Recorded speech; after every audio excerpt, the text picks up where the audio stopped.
Good afternoon everyone. Ayan, so this is Professor Vincent Torre Bongolan. Ayan, so meron lamang akong isang katanungan sa inyo mga kaibigan.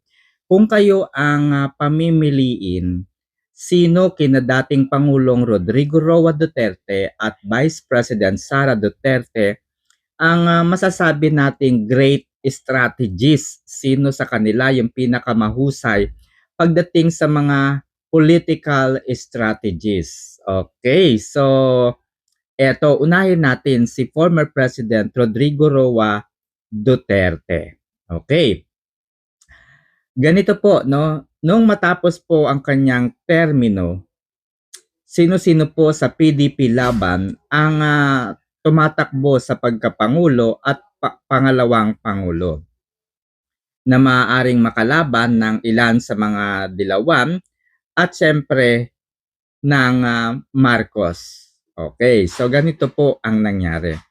Noong mga unang araw ng pagpa-file ng candidacy, sino-sino yung mga nasa PDP na tumatakbo sa Pangulo, sa pangalawang Pangulo, di ba?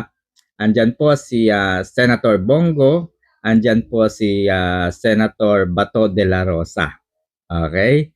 So, wag na nating banggitin yung iba pa. So, wala naman po yung bearing kasi ang pinag-uusapan natin dito is yung great strategies. Okay? So, pansin ninyo, noong mga umpisa pa lang, pinag-uusapan na malayo, no? Malayo na mamuno o maging pangulo si Sinabongo at si Senator Bato de la Rosa. Simply because yung kanilang mga kalaban ay mahuhusay din naman at mayroon na rin namang mga napatunayan. Okay? So dahil nga ang hanap ni dating Pangulong Rodrigo Roa Duterte ay yung makakapagpatuloy ng kanyang mga programa, yung Build Build Build program. So, ang alam natin, ang thinking natin, sina Senator Bongo at Bato de la Rosa. Okay? Last minute na introduce yung substitution. Di ba? Last minute na introduce yung substitution at naging vice presidente po si Vice President Sara Duterte. Okay? Bumaba sa kumbaga sa sa candidacy, no, nag-withdraw yung iba sa mga partido ng Duterte. Okay? Isa na po yun. Then, naging Vice President si Sara Duterte. Fast forward. Okay? Fast forward po tayo mga kaibigan. Nung siya ay maging Pangulo ng Pilipinas, ang strategy po na ginamit ni Duterte para siya ay pakinggan ng maraming tao ay yung talas talim ng kanyang salita, no? Pag siya po ay nagsasalita, talaga namang kakabahan, matatakot ka. 'Di ba nga sabi niya doon sa mga kriminal, doon sa mga drug lords, doon sa mga terorista, kapag ipinagpatuloy pa rin nila yung kanilang mga masasamang gawain, baka ito na yung huling Christmas ninyo. 'Di ba simple pero mayroong takot, no? Na nangyari. Okay. So, yun po yung pangalawa. Yung hindi pa yung mga salita po niyang napakatatapang kahit na po sa mga kapulisan kapag siya ay nag-uutos, talaga namang nandyan po yung wala siyang sasantuhin, papatayin niya kapag sino mang lumabag sa ating saligang batas. Okay, yung mga yan. So, yan po yung pangalawa na napansin natin. Pangatlo, ito na po, fast forward na para medyo tayo, mabilis. Okay, so nung siya po ay inaresto, he keeps on invoking his rights as a person, as a suspect. So una po ay pinipilit siyang dalhin kaagad dun sa eroplano na gagamitin upang siya ay ipadampot, no, sa ICC. So, una po niyang pinakita doon yung kanyang husay, galing, bilang isang abogado. Una, hinihingi niya yung kanyang warrant of arrest laban sa kanya. Hindi po naibigay kaagad-agad. Okay? Pangalawa, dapat siya ay dinala sa competent judicial authority. No? Dapat ay binigyan siya ng pagkakataong makapamili ng abogado na kanyang ninanais. Dapat ay binigyan siya ng pagkakataong makapag-file ng interim release habang siya ay inaayos niya yung kanyang pagsuko. Lahat po yan ng batas ay tinalikuran at hindi kinilala ng ilan sa mga opisyal ng ating pamahalaan. Kasama na po dyan sila Kanilaw, kasama po si Nicolas Torre III. Okay? At iba pa. Natunghayan natin na lahat ng kanyang mga binanggit doon ay hindi po in-apply sa kanya. Meaning to say, hindi po siya nabigyan ng due process. Ngayon po ay nasa ICC si former President Rodrigo Roa Duterte. One of the main purpose and reason is that kung siya ay mananatili dito sa Pilipinas, hihingi po siya ng, kumbaga siya po ay kakasuhan dito sa Pilipinas, makukulong po siya dito sa Pilipinas. Wala pong magiging saysay ang kanyang paglaban. Bakit? Kasi mga Pilipino lamang din po ang makakatunghay, makakatingin at obserba sa ginagawang panggigipit ng administrasyon sa kanilang pamilya. Kaya sa sumama sa ICC upang ang bawat araw, ang bawat mga issues na ibinabato sa mga Duterte, lahat ng panggigipit na ginagawa ng administrasyong ito sa mga Duterte ay matunghayan ng buong mundo. Masaksihan ng buong mundo kung paano nga ba sila ginigipit ng kanilang mga kalaban sa politika. Kasi kung uuwi nga siya, dito lamang sa Pilipinas ang makakaalam. Whereas ngayon, talaga namang lumalabas sa buong mundo at talaga namang maraming mga supporters ang nakamatyag, nakabantay sa magiging pangyayari, sa mga susunod na mangyayari. Kaya nga kabi-kabilaan po sa iba't ibang bansa ang nagsagawa ng kanilang mga peace rally. It shows that Duterte family was a very prominent, very alam niyo na, maayos yung kanilang pamumuno. At ipinakita nila yan sa buong mundo because of the many people, because of so many people supporting the president. Tapos nanalo pa siya sa eleksyon. Sa kabila ng wala po siyang oras para mangampanya kasi nakakulong nga po. But still, he won by landslide. Okay. So, yun po, habang nandoon po si Duterte sa ibang bansa, ang purpose po noon ay makita, masaksihan, matunghayan ng buong mundo ang ginagawang panggigipit ng mga kalaban nila sa politika. Okay? So, great strategies ba sa inyo si former President Duterte? Pangalawa ngayon, si VP Sara. Alam natin na mayroong balang pinanghahawakan si VP Sara pagdating sa kanyang impeachment trial. One of the main evidence na pwede niyang gamitin dito, syempre yung white envelope na kung saan galing kay Lisa Araneta at ibinigay niya ito sa DepEd. Okay? So, yun po ang isa sa mga malalaking ebidensya kanyang pinanghahawakan dahil meron siyang video instructions. Eto na nga, isa lang yan ang babanggitin muna natin sa susunod na video na para kakaunti. Ngayon, ay nag-aaway-away na ang Kongreso, ang Senado, at ang administrasyon. Gusto ng mga kongresista na ma-impeach na si VP Sara. Ngayon naman, medyo merong delaying tactics naman hanggang sa mamatay na ang impeachment sa Senado. Tapos may mga university, like Ateneo, UP, mga faculty po ng iba't ibang paaralan ay talagang pinipilit na po ang Senado na mag-convene na sa impeachment trial against the Vice President. Ngayon, ang tanong dito ay siyempre, sino ang susundin ni Chis Escudero? Si Lisa Araneta na maaaring mabulgar ang kanyang mga pinagagagawa kapag nagkaroon ng impeachment o ang mga kongresista na pumipilit mag-umpisa ng impeachment? So, dahil nga may mga lihim itong si Liza Araneta Marcos na pinanghahawakan ni VP Sara, okay, alam na niya, alam na niya na siya po ang madidiin kapag nagkaroon ng ah, impeachment. Okay? Eto, mga kaibigan, pwede niya kasing ibulgar yon sa impeachment trial.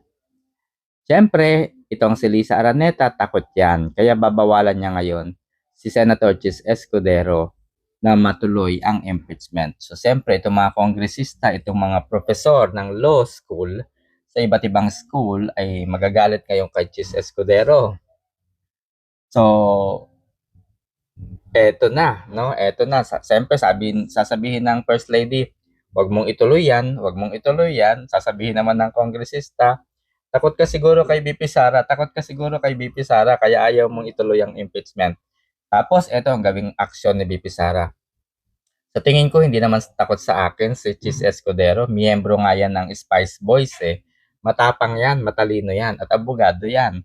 So, pinabulaanan niya na hindi takot sa kanya si Chis Escudero. Bahala kayong mag-isip. Di ba? Bahala kayong mag-isip. Basta gusto ko matuloy na ang impeachment. Dalawa lang yan. It's either conviction or acquittal. Pero isa lang ang masasabi ko, it will be a bloodbath impeachment battle.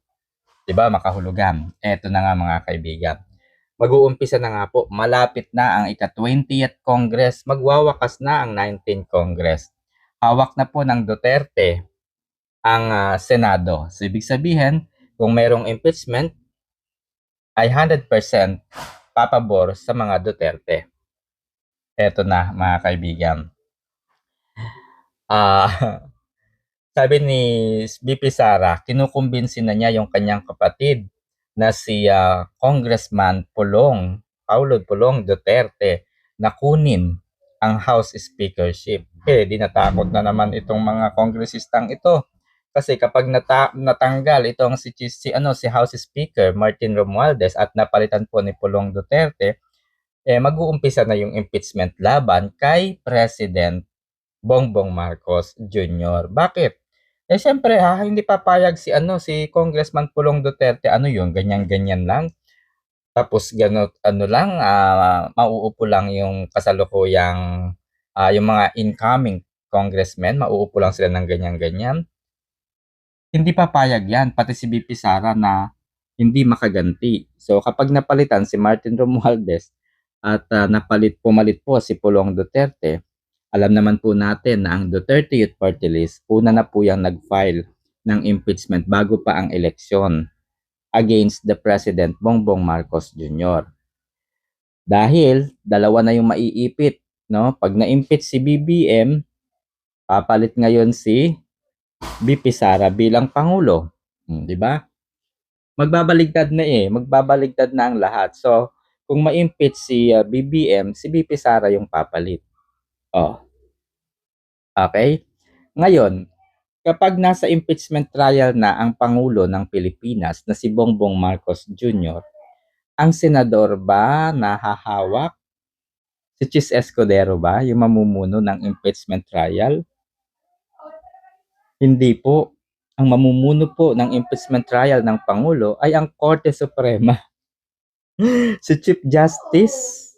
Si Chief Justice na naniniwala sa maayos at working na gobyerno, working na justice system. Hindi po yan nababayaran. Okay? So, ibig sabihin, kapag naikasa po ang impeachment laban kay BBM, hindi na kinakailangan pa ni BP Sara na maghanap pa ng ebidensya.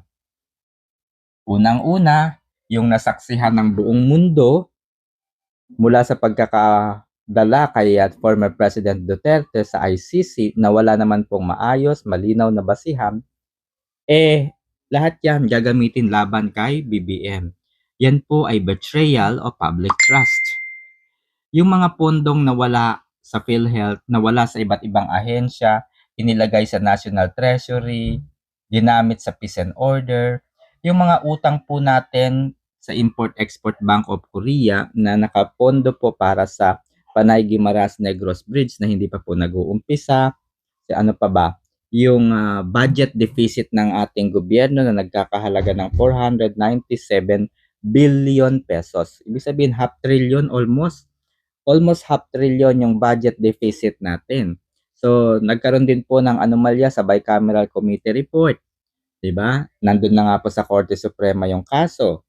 Ano pa ba? Hindi po nakasagot si Solicitor General sa Supreme Court. Ngayon, umalis po sa mga cabinet officials ni BBM ang Solicitor General. So, ang papalit ay si Dean Berberabe. Tama ba? Berberabe ba? O, basta yun. Yun din po ng UP College of Law. Kahit po din yun, kahit po abogado yun, kahit pa anong husay nun, ang problema, this is her first time bilang maging Solicitor General. So, kailangan niya munang pag-aralan yung mga kaso na kinakaharap ng mga opisyal ng ating pamahalaan para ito ay maipagtanggol niya. Kasi kung wala siyang alam, wala siyang idea, maging doon sa mga batas at usapin, imposibleng maipagtatanggol niya itong mga government officials na ito. Ang malupit nito mga kaibigan, sabi nga niya, hindi tayo maglilingkod dahil sa ang pinagtatanggol ng Solicitor General ay mga opisyal ng gobyerno. Hindi yun ang kanyang pananaw. Sabi nga po ni Solgen, no? Berberabe, doon tayo sa tama at legal. Ito po ay pagsilbihan ang taong bayan. May mga instances na kung mali talaga ang gobyerno, bakit natin kakampihan? O patay tayo dyan mga kaibigan. So obviously, hindi na naman po may pagtatanggol ang ating gobyerno. Hindi na naman makakaligtas si BBM. Bukod dyan, yung panghuli po kay former President Duterte na nasaksihan po ng buong mundo, ay may ebidensya din sapagkat yung interview ni DILG Secretary John V. Cremulya, sabi niya ang mga core planner sa pagpapadakip kay Duterte, si BBM, si Gibo Teodoro, saka si Roberto, Anyo, di ba? Yung mga yun.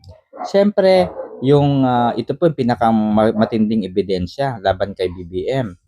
Yung Senate hearing na inumpisahan po ni Senator Amy Marcos, ito po yung Senate probe on the arrest of the former President Duterte, na kung saan nalaman natin yung mga kasinungalingan ng mga opisyal ng ating pamahalaan.